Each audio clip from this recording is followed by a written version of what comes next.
जालन्यातील पहिली ट्रेन जी माल वाहून येणारी ट्रेन होती ती पोलाद स्टील कंपनीने आणली होती. त्या ड्रायपोर्टचा नेमकं काय फायदा होणार आहे? जालनाच्या मातीत एंटरप्रेन्योरशिप म्हणजे उद्योजकता याला फार मोठी वाव आहे. मग पूर्णपणे स्टीलमध्ये स्वतःचं आयुष्य आणि करिअर हे उभं केलेलं आहे. MIDC मध्ये त्यांना जर उद्या फॅक्टरी टाकायची किंवा या गोष्टी असायच्या तर तुमचं काय विचार आहे? जर काय तुम्हाला मोठा पल्ला गाठायचा असेल तर पेशन्स तुमच्या स्वभावात असणं हे फार गरजेचं आहे. कष्ट, I won't say it as a कष्ट, कारण की तो तुमचा ध्येय असेल तर तो तुम्हाला कष्ट म्हणून दिसत नाही, तो तुम्हाला एक जबाबदारीचा भाग दिसतो. तुम्ही पैसे कमवतात पण ते कुणाच्या स्केलवर तुम्हाला लहान वाटत असतील. जसं टोयोटा, किर्लोस्कर, वारी अशा खूप मोठमोठ्या कंपनीज आहेत ते इथे येणार आहेत इन्व्हेस्टमेंटच्या हिशोबानं. आपल्याकडे ड्रायपोर्ट आहे, आपल्याकडे समृद्धीचा नोड आहे, आपल्याकडे इंडस्ट्रियल लँड आहे, आपल्याकडे वर्कफोर्स आहे, आपल्याकडे बरंच शेतीमाल आहे. या सगळ्यांना मिळून आपण बाहेरच्या उद्योजकांना कसं आकर्षित करावं. पण बऱ्याच इंडस्ट्रीला जालना नावाचं एक शहर, तिथलं इकोसिस्टम, तिथल्या लोकांची धडपड हे पाहून नक्कीच काही मोठे उद्योग जालन्याकडे बघतील त्यांच्या येणाऱ्या नवीन प्रकल्पांसाठी.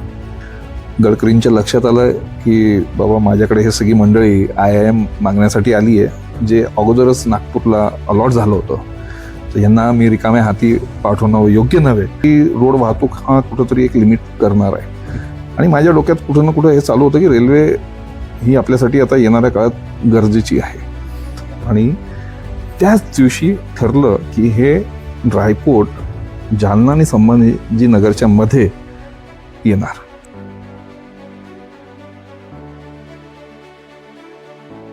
नमस्कार मित्रांनो, मी अनुप्राडी तुमचे पार्श्वमी डिजिटलमध्ये स्वागत करतो.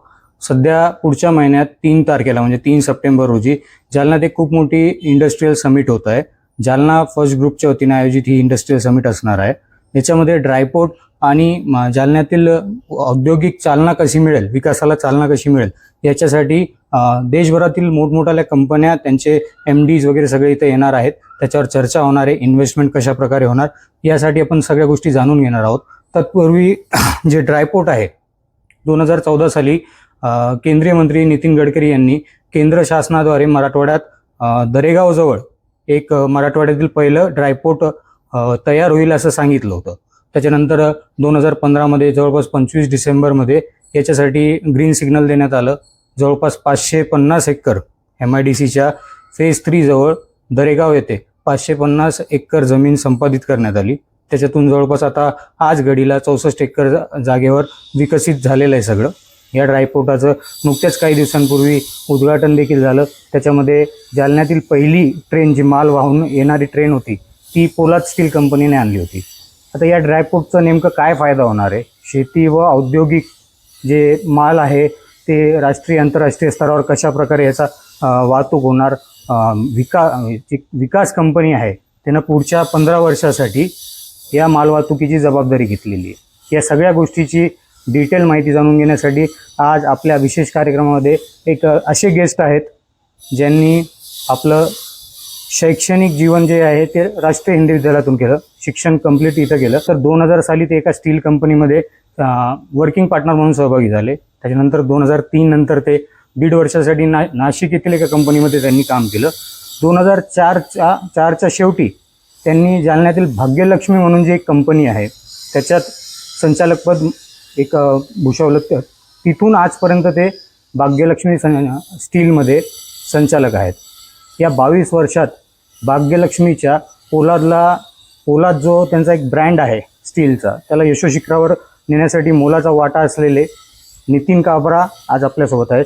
नितीनजी, तुमचे स्वागत खूप खूप आमच्या आज. फार फार धन्यवाद. मी नितीन रामदास काबरा आपल्या पार्श्वभूमीच्या सगळ्या दर्शकांचं मनपूर्वक स्वागत करतो आणि आपण आलात याबद्दल आपलं सगळ्यांचं धन्यवाद. परिचय तर तसं तुम्ही दिलाय, फक्त एक करेक्शन करतो. माझं जे डिप्लोमा हे पुण्यात झालं आणि डिग्री ही संभाजीनगरच्या JNSC मध्ये झाली. 96 वर्षी 1996ला माझं डिग्री कंप्लीट झालं. अंदाजे 8-9 महिने मी बजाज ऑटोमध्ये ॲज अ कॅम्पस इंटरव्ह्यूमध्ये सिलेक्शन झालं होतं आणि त्याच्यानंतर माझं स्वतःचं एक ऑटोमोबाईल इंडस्ट्रीसुद्धा आहे. आता लहान भाऊ बघतोय आणि 2000 पासून मी स्टीलमध्ये कार्यान्वित आहे. वेगवेगळ्या कंपन्यांमध्ये वेगवेगळे जबाबदाऱ्या मी पार पाडलेल्या आहेत. 2004 पासून आम्ही भाग्यलक्ष्मीची स्थापना केली, तेव्हापासून मी कंपनीत वर्किंग पार्टनर अँड डायरेक्टर म्हणून काम करतोय. सुरुवातीच्या काळात माझ्याकडं कंपन्या लावणं चालवणं ही जबाबदारी असायची आणि मागच्या 10 वर्षापासून माझ्याकडं मार्केटिंग ही जबाबदारी आलेली आहे. जसं गेल्या 20 वर्षात स्टील सिटी आणि सीड सिटी म्हणून आपल्याला एक आंतरराष्ट्रीय ख्याती मिळालेली आहे जालन्याला. हे नेमकं कशामुळे शक्य झालेलं आहे? जालनाच्या मातीत एंटरप्रेनरशिप म्हणजे उद्योजकता याला फार मोठी वाव आहे. इथला जो एन्व्हायरमेंट आहे तो उद्योजकतेसाठी फार चालनादायक आहे आणि त्या अनुषंगाने मागच्या 50-60 वर्षात स्टीलमध्ये आणि अंदाजे 70-75 वर्षात सीडमध्ये जालन्याने मोठी क्रांती घडवलेली आहे. आम्ही सगळे सेकंड किंवा थर्ड जनरेशन एंटरप्रेनर्स आहोत. आमच्या अगोदरच्या पिढीने याच्यात फार मोलाचा वाटा उचललेला आहे. त्यांनी फार जिकिरीने ही इंडस्ट्री इथं उभी केलेली आहे आणि सुरुवातीच्या काळातल्या बऱ्याच अडीअडचणी त्यांनी फेस करून याला एक भक्कम पाया दिलेला आहे आणि पुढची जनरेशननी याला फार चांगल्या पद्धतीने पुढं नेण्यात वाटा उचललेला आहे. जसं जर मी चुकत नसेल आपण बीई मेकॅनिकल इंजिनियर, हो, बीई मेकॅनिकल इंजिनियर असून स्टील इंडस्ट्रीमध्ये कसे आलात? म्हणजे इंजिनिअरिंग कुठलीही असो, कुठल्याही क्षेत्रात ते इंजिनिअरिंगचं बेसिक ज्ञान आपण वापरू शकतो. मेकॅनिकल म्हटल्यानंतर मटेरियल सायन्स, मॅन्युफॅक्चरिंग हे त्याच्यात आलेलंच. आणि जेव्हा पहिल्यांदा स्टील इंडस्ट्रीमध्ये आलो तेव्हा कुठंतरी असं वाटलं की बहुतेक मी स्टीलसाठी बनलेलो आहे आणि तेव्हापासून मग पूर्णपणे स्टीलमध्ये स्वतःचं आयुष्य आणि करिअर हे उभं केलेलं आहे. जसं तुम्ही स्टील इंडस्ट्रीमध्ये 20 वर्षांपूर्वी पदार्पण केलं होतं, 20-22 वर्षांपूर्वी, तर त्या काळची परिस्थिती स्टीलची आणि आजच्या परिस्थितीमध्ये प्रत्येक गोष्टीमध्ये काय फरक जाणवतो नेमका? जेव्हा मी 2000 साली स्टील इंडस्ट्रीमध्ये आलो तेव्हा साईज फार छोट्या होत्या कंपन्यांच्या आणि फार प्रिमिटिव्ह होतं. इंजिनियर्स हे क्वचितच असायचे या इंडस्ट्रीमध्ये. माझ्या अगोदर जे कोणी इंजिनियर म्हणून होते ते मालकांमधलेच कोणीतरी इंजिनियर होते. वर्किंग फील्डमध्ये कोणी इंजिनियर नव्हतं. टेक्नॉलॉजी फार प्रिमिटिव्ह होती, फार जुन्या काळाची होती, बरेच इनइफिशियन्सीज होत्या, साईजेस फार छोट्या होत्या. पण ते एक चांगलं प्लॅटफॉर्म होतं की जालन्याच्या स्टीलला वेगवेगळ्या मार्केटमध्ये परिचय होता. तर त्याच्यावर कॅपिटलाइज करून आम्ही टेक्नॉलॉजी आणणं, या क्षेत्रात मोठ्या प्रमाणात इंजिनियर्सना समाविष्ट करून घेणं, इफिशियन्सी वाढवणं, साईज कंपनीची वाढवणं, याच्यात आम्ही मागच्या 25-26 वर्षात सगळ्यांनी मिळून भरपूर प्रयत्न केलाय. आणि आजच्या घडीला जर का बोलायचं झालं तर अंदाजे भारतातलं जितकं सळी उत्पादन आहे त्याच्यातला 10% हा वाटा जालन्याच्या स्टील इंडस्ट्रीचा आहे. तो नक्कीच फार मोठा अभिमानाचा विषय जालन्याकरांसाठी. आणि याला महत्त्वाचं कारण म्हणजे सगळ्या वर्कफोर्सनी, मॅनेजमेंटनी, अधिकाऱ्यांनी त्याला त्या परीने सिचलंय आणि त्याला त्या या स्टेजला आणलंय. व्हिडिओ पुढे नेण्याच्या पूर्वी मी सगळ्या दर्शकांना रिक्वेस्ट करेल की आमच्या चॅनलला, यूट्यूब चॅनलला नक्की सबस्क्राईब करा आणि बेल आयकॉनला दाबायला विसरू नका, जेणेकरून वेगवेगळे इन्फॉर्मेटिव्ह व्हिडिओज आणि जालन्यात सुरू असलेल्या घडामोडी तुमच्यापर्यंत पोहोचवण्यासाठी बेल आयकॉन दाबा, जेणेकरून तुम्हाला नोटिफाय करण्यात येईल नवीन जेव्हा व्हिडिओ येईल. आणि जर हा व्हिडिओ तुम्ही फेसबुकला बघत असाल तर फेसबुकला आमच्या हँडलला फॉलो करायला विसरू नका. व्हिडिओला पुढे सुरुवात करूया. नितीनजी, जसं आपण म्हणतो की MIDC म्हणजे जालन्याच्या युवकांना, जालन्याच्या लोकांना सगळ्यात मोठं रोजगार देण्याचं एक हब बनलेलं आहे. त्याच्याबद्दल काय सांगाल की तितकंच मर्यादित राहिलं पाहिजे की अजून पुढे काही विचार आहेत? नक्कीच आजच्या घडीला स्टील इंडस्ट्री एक मोठा रोजगारचा सोर्स आहे जालना शहरात. पण येणाऱ्या काळात आपल्याला ज्या नवीन होतकरू मुलांच्या अपेक्षा आहेत त्यांना पूर्ण करण्यासाठी, त्यांच्या नवीन नवीन स्किल सेटला ॲकोमोडेट करण्यासाठी वेगवेगळ्या इंडस्ट्रीजना इथं आकर्षित करणं हे आपली जबाबदारी आहे. पुढच्या 5-10 वर्षात आपण नुसतं स्टीलवर अवलंबून राहू नये असं माझं वैयक्तिक मतही आहे. आणि आम्ही जेव्हा आपसात बोलतो तेव्हाही आम्हाला असं वाटतं की आपल्याला नवीन उद्योग आणून नवीन रोजगारच्या संधी इथल्या लोकांसाठी उपलब्ध करून देणं ही जबाबदारीचा भाग आहे. आणि येणाऱ्या काळात ते नक्कीच घडेल. जे काही आपल्या शेजारी संभाजीनगर असो किंवा शेंद्रा असो, जे काही घडामोडी होत आहेत त्या नक्कीच त्या दिशेने आपल्याला घेऊन जात आहे. जसं MIDCकडे आजकाल आपले जालन्याचे लोक काय शॉर्टकट खूप बघतात. जालन्याचे नाही, सगळेच लोकांना लवकर मोठं व्हायचंय, शॉर्टकट बघतात. तर MIDCकडे बघितलं सगळ्यात पहिले दिसतो की उद्योगपती, उद्योजक, त्यांच्याकडे असलेलं कसं ते कमाई किती होते, कोट्यावधीची उलाढाल, या सगळ्या गोष्टी दिसतात. तर त्या दृष्टीनं कसं पाहायचं लोकांनी, की MIDC मध्ये त्यांना जर उद्या फॅक्टरी टाकायची किंवा ह्या गोष्टी असायच्या, तर तुमचं काय विचार आहे याच्यावर? जर काय उद्योजकांकडे बघून किंवा जालन्याच्या स्टील इंडस्ट्रीकडे बघून नवीन होतकरू मुलांना काही इन्स्पिरेशन मिळत असेल, ते पैशाच्या स्वरूपात असो, स्केलच्या स्वरूपात असो, टर्नओव्हरच्या स्वरूपात असो, तर ते अतिशय चांगलंच होणार आहे. जसं माझं असं वैयक्तिक मत आहे की उद्योजक किंवा व्यापारी यांची सामाजिक एक जबाबदारी आहे, ती म्हणजे वेल्थ क्रिएट करत राहणं. आणि जसं राजकारण्यांचं पुढचं भविष्य कसं असेल सोसायटीचं ते ठरवणं, तसंच शिक्षकांचं नवीन पिढी घडवणं, तसंच उद्योजकांची जबाबदारी आहे वेल्थ क्रिएट करत राहणं. शेवटी पूर्ण हा प्रपंच चालवायला पैसा हा लागतोच. खरं. त्या अनुषंगाने कोणी बघत असेल तर अतिशय चांगलंच आहे. आणि त्याला इन्स्पायर होऊन जर काही नवीन जनरेशन उद्योजक बनू इच्छित असेल तर मोस्ट वेलकम. आणि जास्तीत जास्त नवीन जनरेशननी उद्योग क्षेत्रात यावं, हे मी मनापासून माझी ती इच्छा पण आहे आणि त्यांनी यावं अशी माझी मनोकामना पण आहे.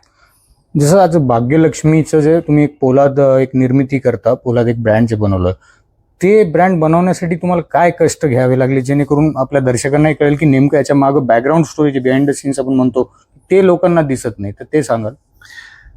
कष्ट म्हणण्यापेक्षा जशी जशी जबाबदारी आली ती जबाबदारी पार पडत राहणे, पेशन्स हा नक्कीच त्यातला सगळ्यात मोठा भाग आहे.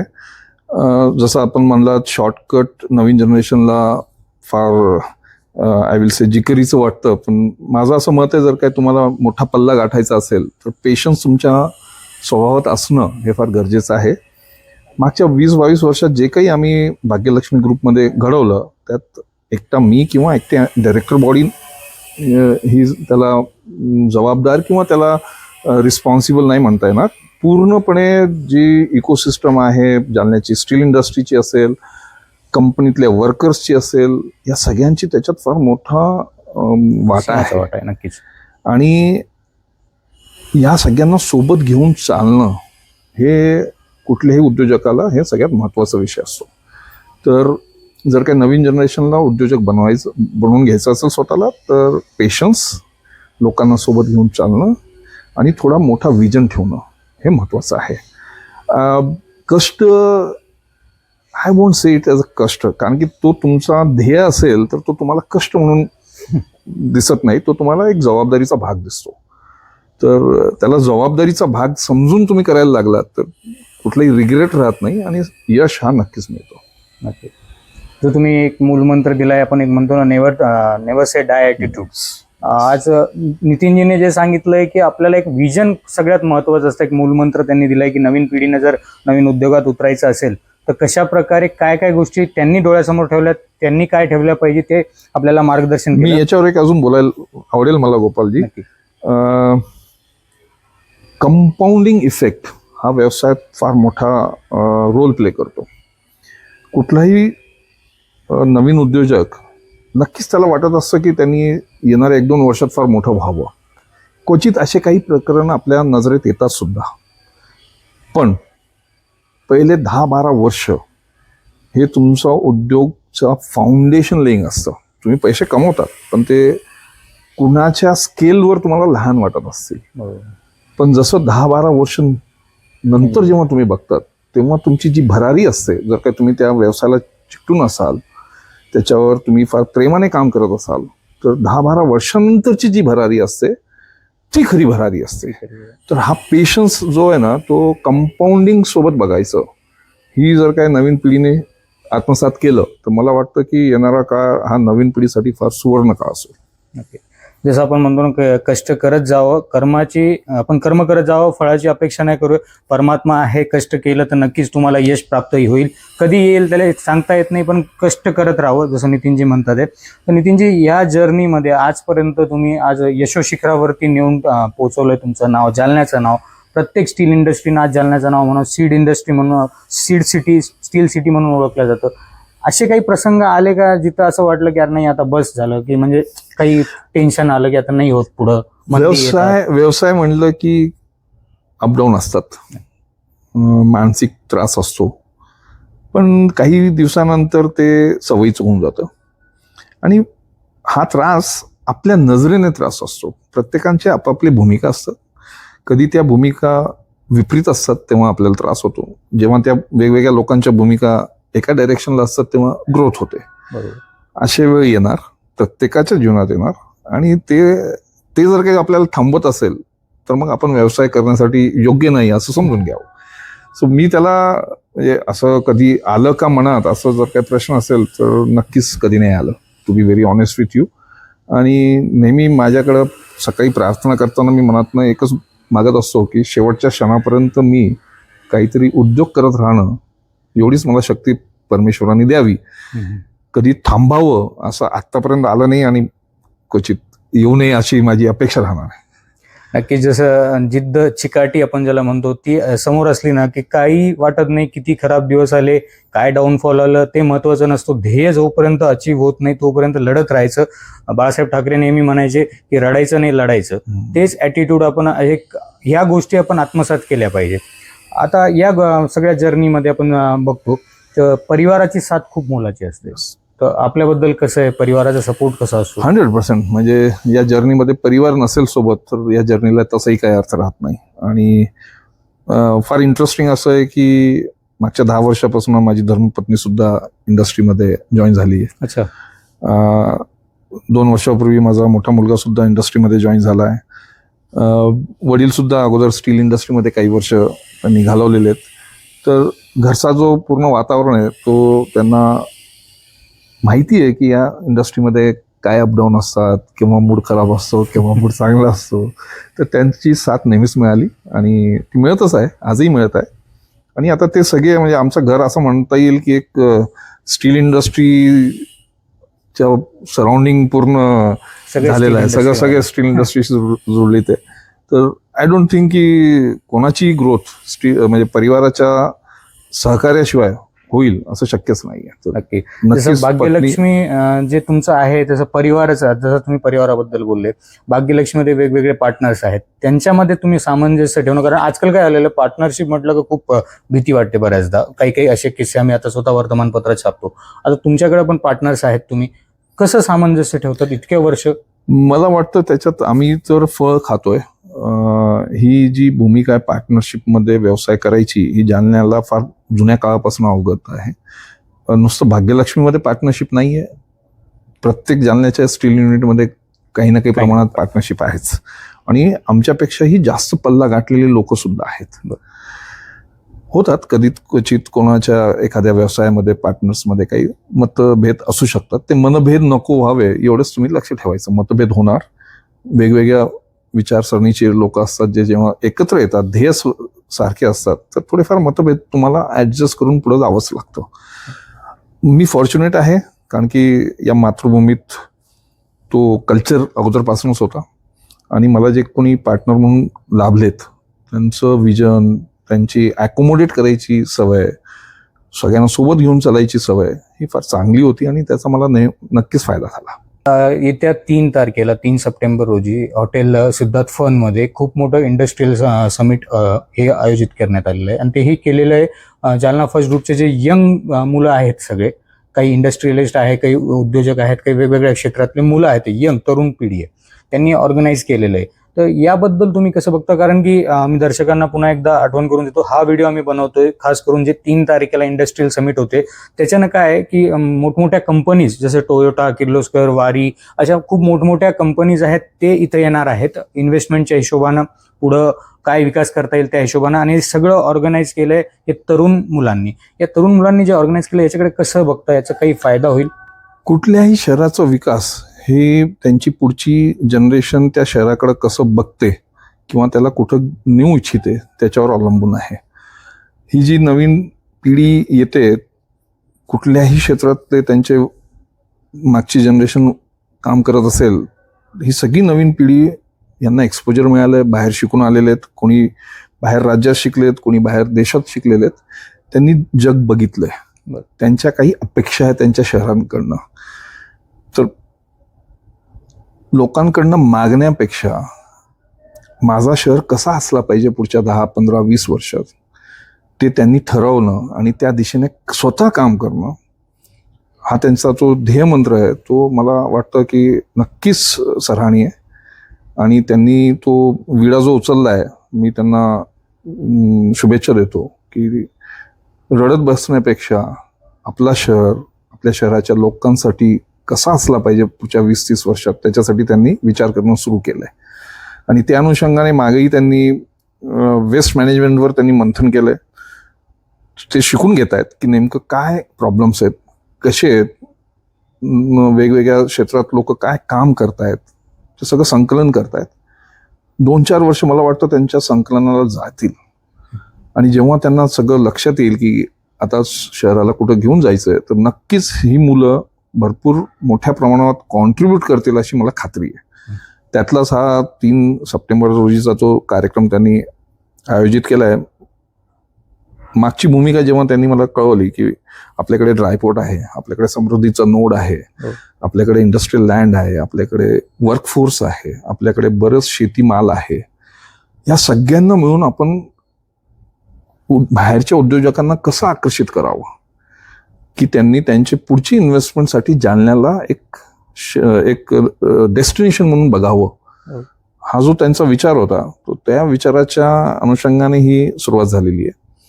त्यांचा प्रयत्न असा आहे की वेगवेगळ्या क्षेत्रातले ॲग्रिकल्चरमधले प्रोडक्ट्स असो किंवा इंडस्ट्रियल प्रोडक्ट्स असो, ऑटोमोटिव्ह कंपोनंट असो किंवा स्टीलशी रिलेटेड असो किंवा मशिनरी एक्सपोर्ट्स असो, ह्या सगळ्या क्षेत्रातल्या लोकांना बोलवून त्यांना जालना आणि जालन्याच्या इकोसिस्टमबद्दल माहिती करून देणे, त्यांना हे सुचवणे की जर काही तुम्हाला नवीन उद्योग टाकायचा असेल तर बहुतेक जालना हा तुमच्यासाठी एक चांगला डेस्टिनेशन असू शकतो, हे पटवणे.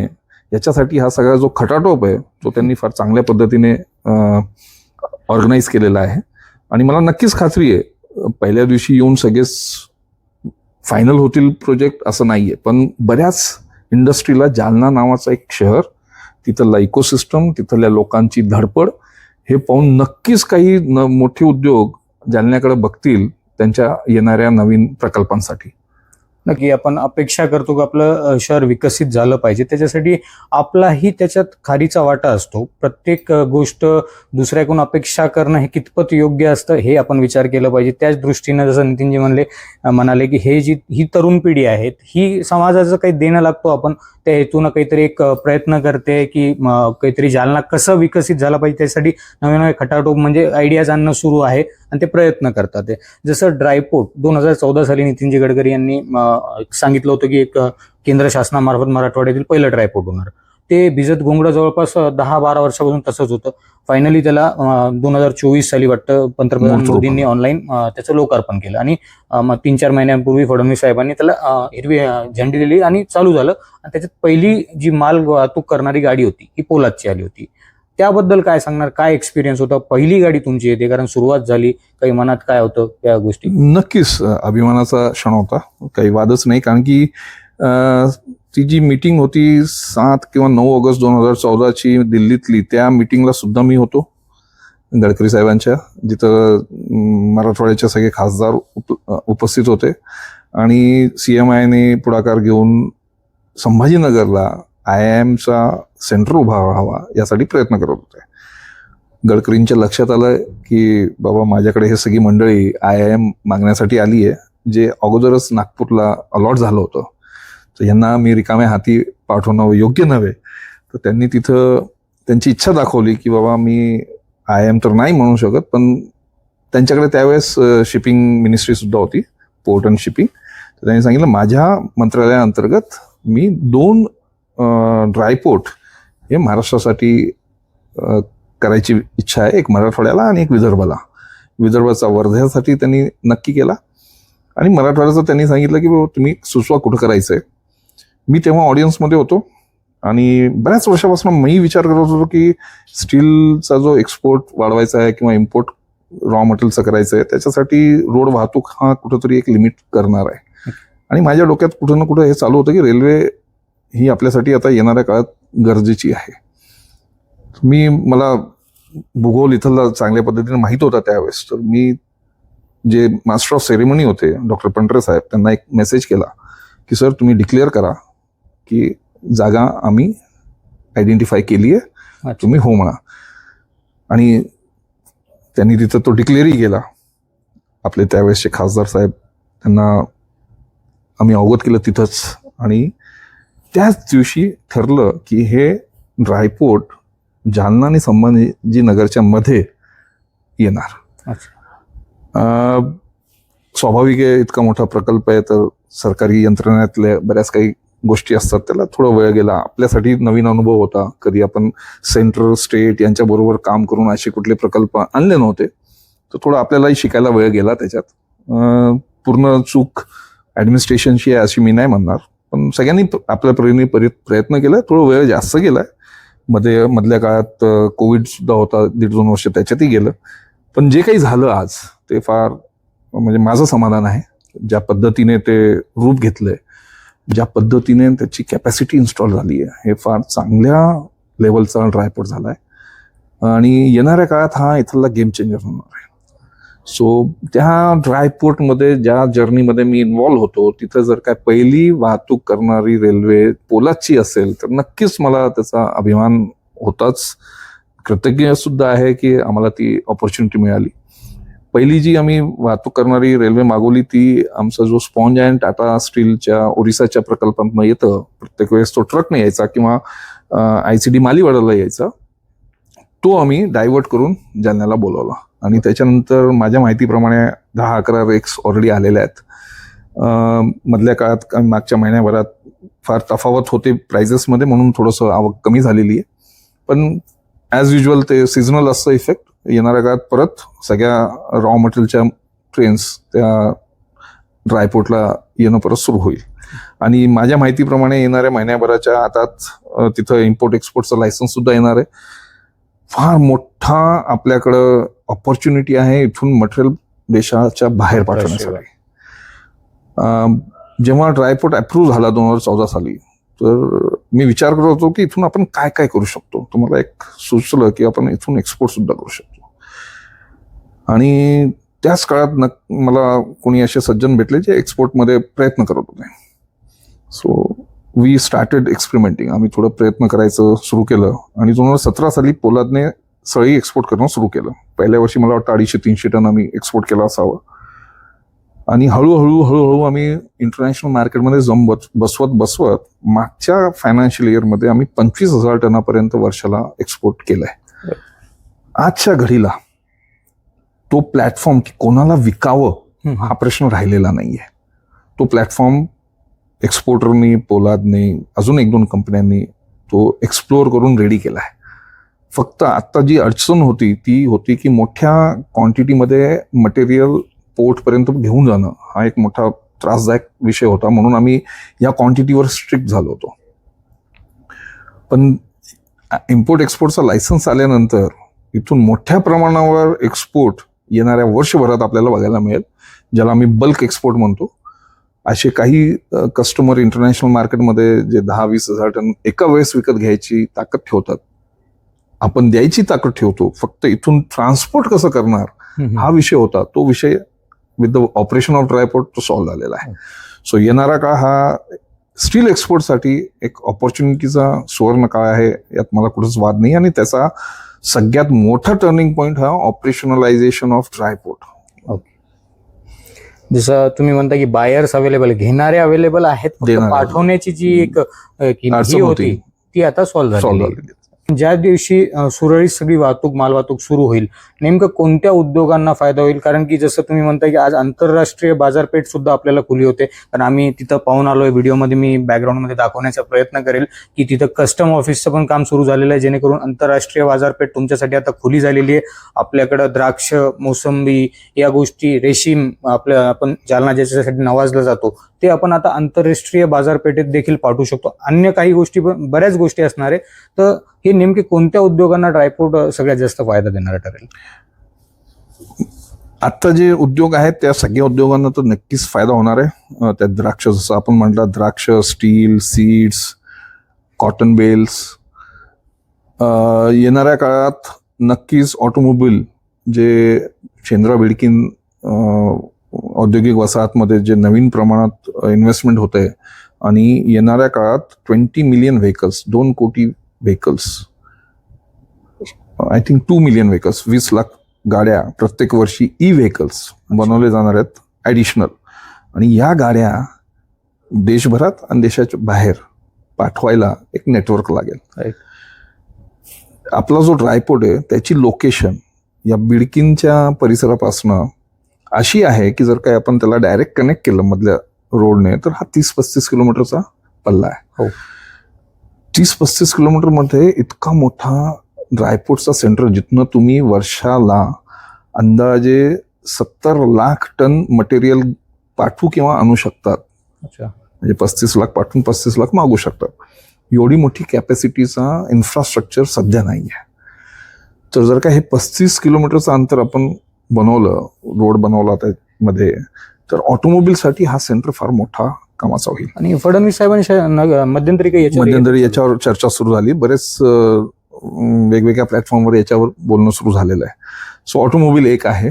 नक्कीच आपल्याकडे सोयाबीनचं ऑइल काढून डी ऑइल केक बनवणं, म्हणजे प्राण्यांसाठी खाण्याचं DOC जे बनवलं जातं, तो एक्सपोर्ट आजही होतो.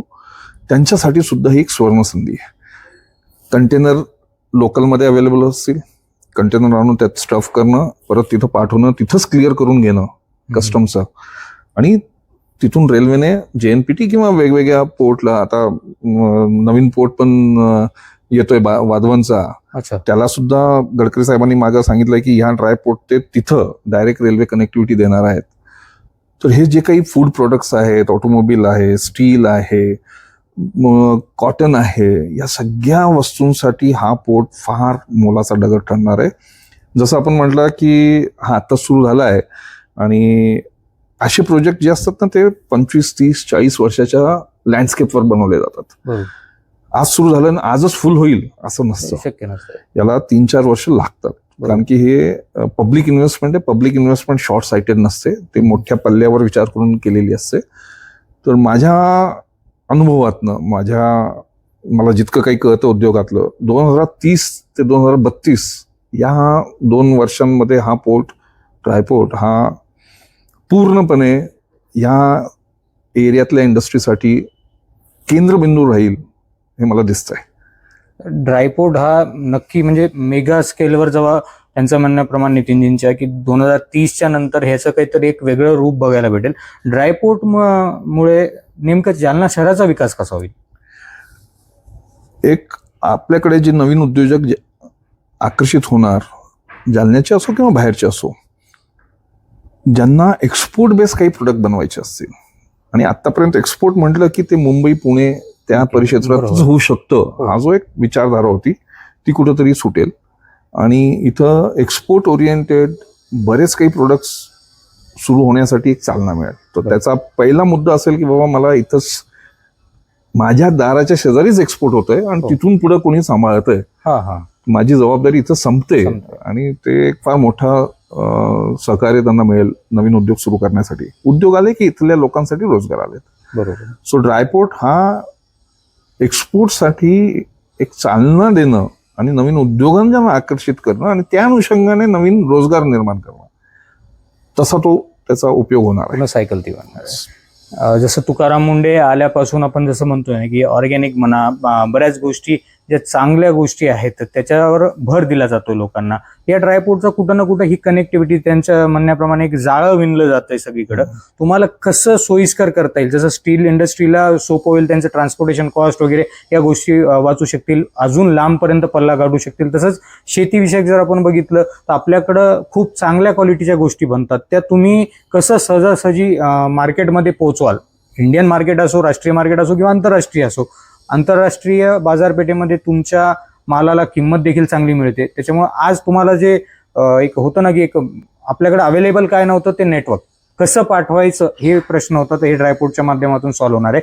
जसं जी इंडस्ट्रीयल समिट होणार आहे ही कितपत फायदा होईल आणि काय प्रयत्न केले जातात की भल्या मोठ्या कंपन्या येतात, ते टोयोटा सारखे येतात, किर्लोस्कर आहे, वारी आहे, अजून बरीच नावं आहेत, ती कंपनी येते, तर त्यांना कशा प्रकारे प्रेझेंटेशन दिलं जाईल, त्यांना आवडेल का इथे इन्व्हेस्ट करायला?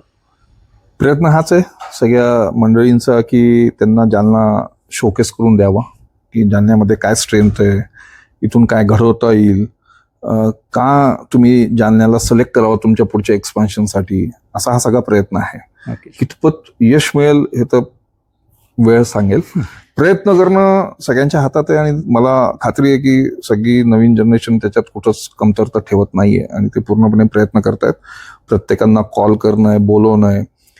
माझ्या माहितीप्रमाणे शेजारच्या जिल्ह्यातले जितके उद्योजक आहेत त्यांनाही बोलवण्याचा प्रयत्न चालू आहे. लातूर असो, बीड असो, धुळे असो, जळगाव असो, अच्छा. आणि बऱ्याच जणांनी रजिस्ट्रेशन केलंय अशी माहिती माझ्यापर्यंत सुद्धा आहे. बरं. ही एक मोठी चर्चेचा विषय म्हणा किंवा त्या सगळ्या मंडळींच्या मनात जालना सुद्धा एक मोठा इंडस्ट्रियल सेंटर आहे हे पोहोचवणं म्हणा, तिथपर्यंत ते हे मुलं सक्सेसफुल झालेली आहे. हो. किती लोक इन्व्हेस्टमेंट करतील ते वेळ सांगेल.